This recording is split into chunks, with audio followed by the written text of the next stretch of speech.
Hello, welcome to the first episode of Survivin Thangs. And my name's Kevin. I spent the last 6 months in Alaska, setting the record for how many people could drop kick a polar bear off an ice cap. My total, 94. Last record, 12. Now, my time out there, I decided it might be just about time for somebody to tell you how to survive in the woods. Today's topic, trees, friend or foe. Now, I'm here today to teach you again if trees are your friends or trees are your foes. Sorry, I'm being attacked by mosquitoes, or as I like to call them, nature's Dracula. Alright. And this here's a tree. It's a mighty fine tree. It's got some bark on it. Makes some branches. Branches make sticks. We'll get to that later. Get to know your tree.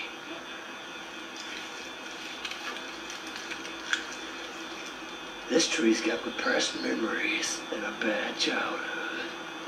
But it's okay, because it's got bark. Now, I know what you're thinking. This tree's bark could be worse than its bite, but that ain't necessarily true. These trees don't have teeth. Now, one thing I cannot stress enough is to not get this mixed up with another thing that trees produce. That's not what I was going for. Leaves. Leaves are nature's toilet paper. Whatever you do, don't get mixed up and use this as nature's toilet paper, because it won't end well. Now, see this tree here?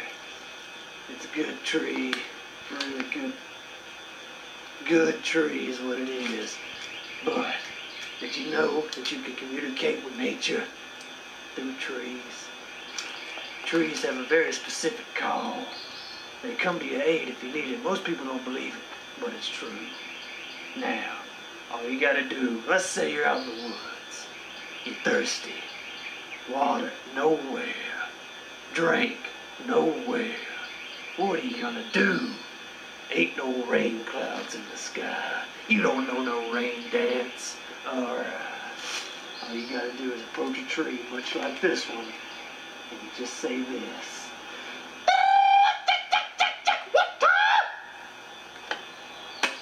And boom. Instant tree water.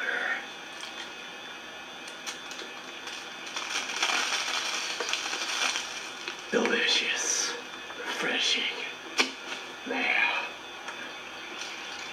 come in a little closer. Let me tell you a little bit more about this tree. You can use a tree for a lot of things. Shelter, firewood, shelter. But the main thing people use them for is shelter. Now, contrary to popular belief, the way to go about this is to not, and I stress this, not go into the woods, find a tree and chop it down. You've got to make a sacrifice to the tree. It doesn't always have to be a sacrifice though. Sometimes all you got to do is say nice things to the tree, and it'll accept you as its own, let you chop it down, and make a shelter. Now, you can approach one like this. Hey, what's going on, Barky? Listen, it's been a really hard winter, and you know, my family, they really need a shelter and some firewood and stuff. So if it's cool with you, big guy, I was wondering, can I chop you down and use your innards to, you know, supply for my family and whatnot? Now, as you saw from that demonstration, that didn't exactly work. You know why? I was being too nice. He thinks something's up. You gotta try a different approach. Alright, tree. Now listen up, because I'm only gonna tell you this once. I've had about enough of your crap. Get down, tree. Get down. Get down. I think it's gone. Now, see how I just saved your life there? Don't you think you owe me something? My hero. Well, I'll try. Now listen, hear me out, because my family, they're starving, they're freezing, and they got a little bit of gingivitis. Now, do I have your word? Okay. And that's how you talk to a tree. Watch out for ghost wolves. Now, as you just saw, that tree was willing to give up its life for me. You know why? Because I was willing to give up my life for that tree. Now, when it comes to actually picking a tree for shelter and firewood, there's a couple of things you need to know. First off, not every tree is going to be a friend. Some trees, they will be a foe. Alright. Well, if you're going to pick a tree for a shelter, it's important to pick the right kind of tree. Now, there's all kinds of ways you can test to see if a tree's good. My favorite test is this one. Nah, too much bass.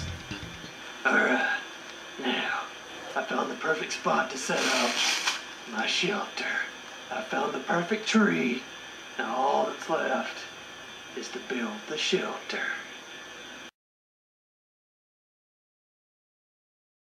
Now you see what a little bit of hard work, determination, blood, sweat, and tears can put together. This here's a grade A shelter. It'll keep me protected from the rain. Rain's gonna be coming down. Wolves out there. Bears out there. Ghost wolves. You never know what you could be dealing with in the woods. Like these mini Draculas. Anyway, this here's perfect shelter.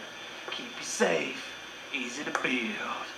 Alright, now that I've shown you the shelter, I'll show you the process to go through of taking the tree down so you can build a shelter. Alright, here we go. Alright, now it's time to get manly. Now, this tree here, perfect for a shelter. Now, when you're taking down a tree to make a shelter, it's important that you follow one rule. Do it manly style. Now, this tree here, most men take them a good couple of whacks down at the base of the tree, right at the root. But for me, an experienced man of the wilderness, it won't take none of that. Instant shelter making material. Now, you see once again what manliness can build. It can build you a nice shelter. Keep you safe from the rain and the bears and the wolves. Sometimes it'll even keep you safe from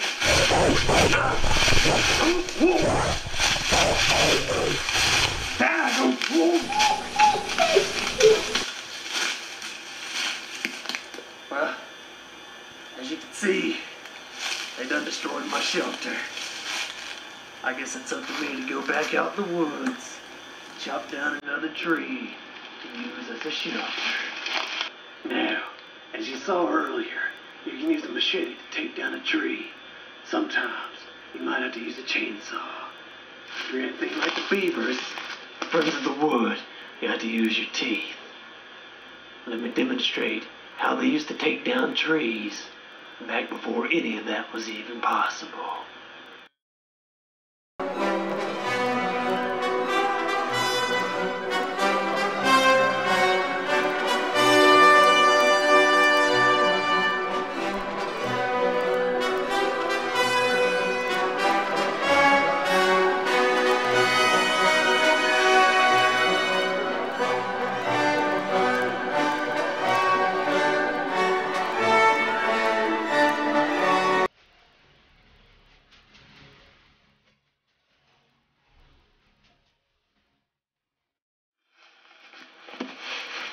Now, here we are.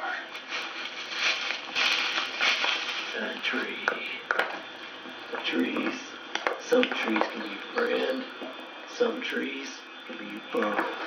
Today I'm going to teach you a little bit of how to... Yeah.